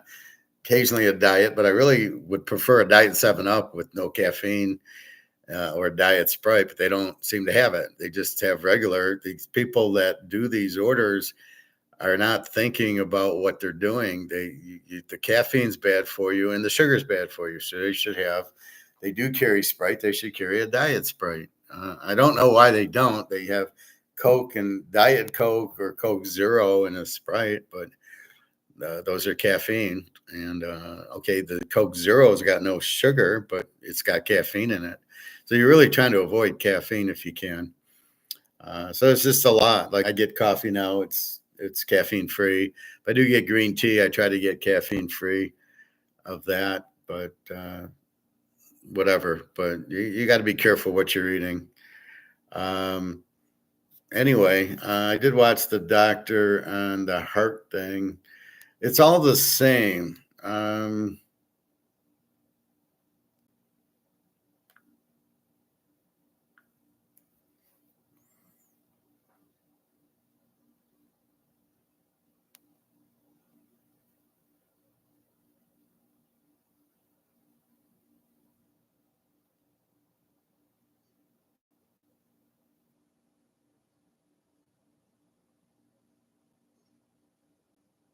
So I was watching this on dementia on Bruce Willis, who's got dementia and can't act anymore, apparently. And he says it's basically the same. It's the same formula for everything. It's the sugar, it's the carbs. You got to avoid all that. That's what, like, your brain's meant to not get it, but if you keep eating the sugar and the carbs, you're gonna get sick all over the place. It breaks your body down to sugar, so it's really bad.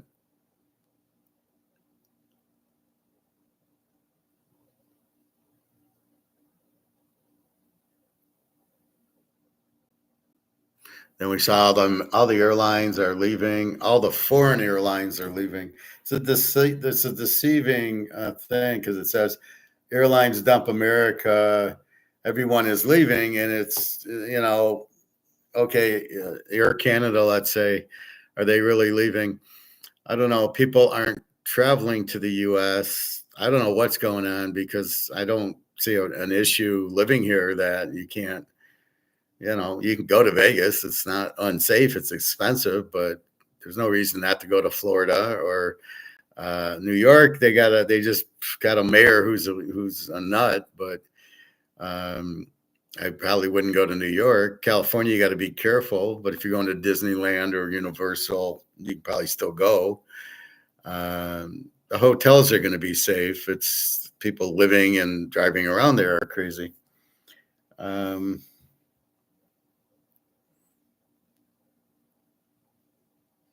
And then we watched this thing on Hitler where I talked free trade, where they had gold, but nobody would take it. So they couldn't use gold as money because nobody would take the German gold because it was stolen. So they sold the gold to Switzerland, which gave them Swiss francs. They used the Swiss francs to buy the materials needed to make the planes and the tanks and the cars and everything else. So we talked about that.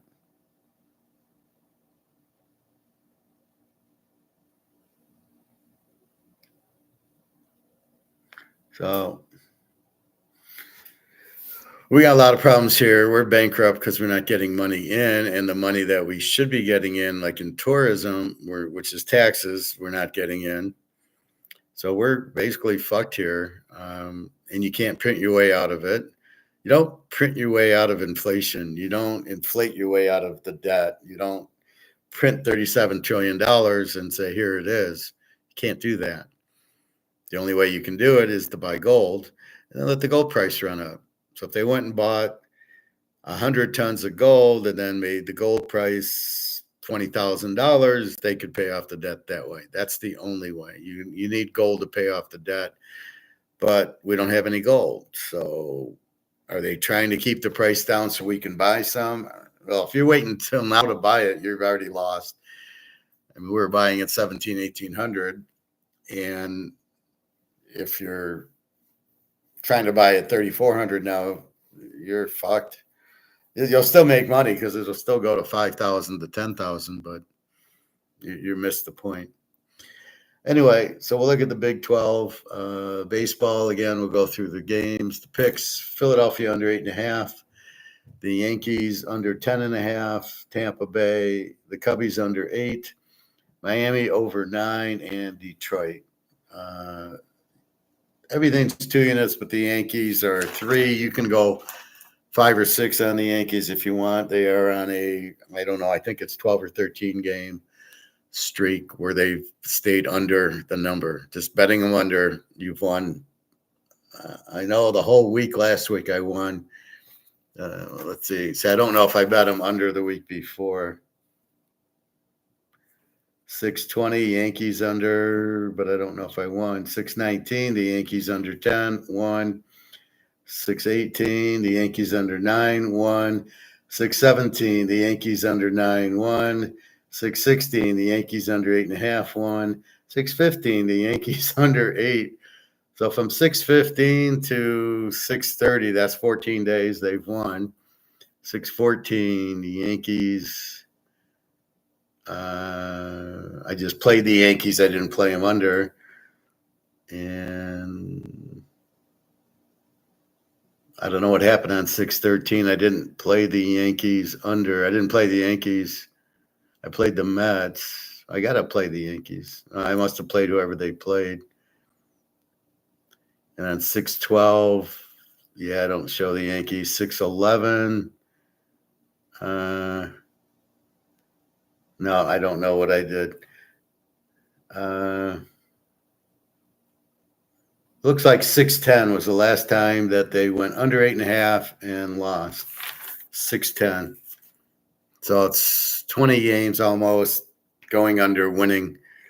But for sure, we got 15 games of them winning. So if red's hitting, you just stay on red. If black's hitting, you stay on black. If the player's hitting in back rack, you just stay on them. If the bank's hitting, poker, it's a little harder because you are looking at, you can't say, well, I won with aces and I won with kings, and then I get 2-9. And so let's say poker, the hands you played, but it's hard to play 2-9, even if you've hit the two hands before.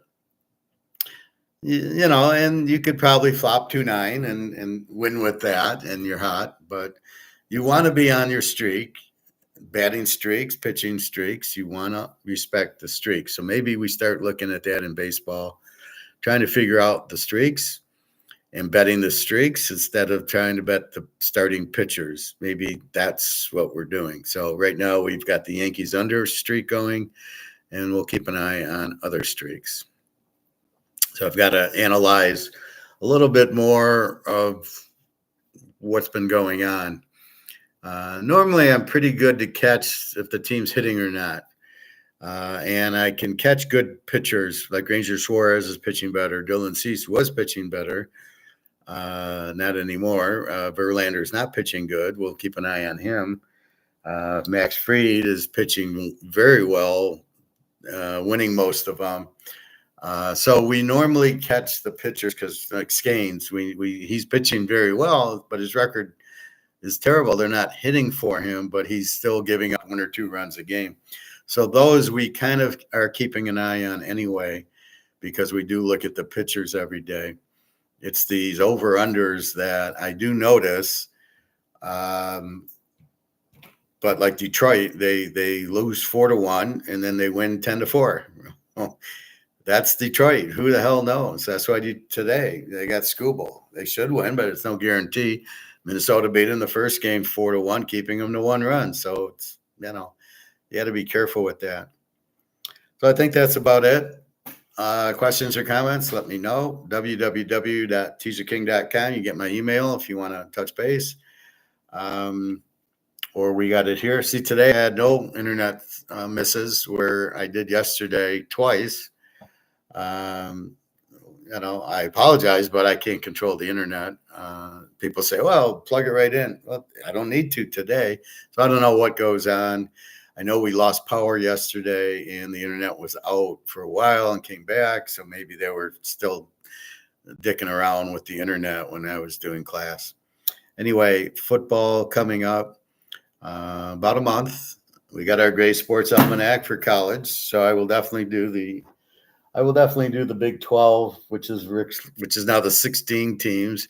The Big 10 is now 18 teams. The SEC is 16 teams. The ACC, I think, was 14 teams. It's really the stupidest thing. I mean, just follow the NFL. They have, instead of having one conference, they have 4 divisions. Well, why? Because it's easier. Then they can play each other, and then you can figure out who wins, and then that's how you get your playoffs. You can't even do that. You can't with the Big 12, 16 teams. You only play 11 or 12. I think you play 12 games, maybe 13 games. Well, let's look at the schedule. Let's take a look at the schedule here. So you got Arizona State. They play 1, 2, 3, 4, 5, 6, 7, 8, 9, 10, 11, 12. They schedule 12 games. Of the 12, you got Northern Arizona, Old Mississippi State, and Texas State. You got 3 games that aren't in conference, which means you have 9 conference games. All right. So they're only playing 9 conference games. I don't know, West Virginia. They play 9 conference games. You got 16 games. Okay, you can't play. So you got 15 other teams and you're playing 9 of them. That's 6 teams you're not playing. You don't even get a really good champion, because what if they miss? Who's the biggest team? Arizona, Texas Tech, Kansas State, BYU are the top teams. Well, let's say they don't play. Well, Arizona State's obviously not playing themselves, but let's say they don't play BYU or Kansas State. How can they be the champs? They haven't played the best teams. It's stupid. That's why you need like 16, you need 8 and 8, and you play all 7 in yours, and there's 12 games, and then it still gives you the rivalry game or whatever. With the other 5 games, you can play 2 crossover and 3 of the bullshit games. But at least you play the games in your conference So it's like San Francisco, where they play the Rams, in Seattle and Arizona. They might not play Detroit or Philadelphia, but did they win the division? And then if these are good teams, they'll play them in the playoffs. So at least in the playoffs, they'll play Detroit and Philadelphia. But that's what you got. You got your conference games, your division games. But here you don't. You just have 15 teams, and you're playing 9 of them.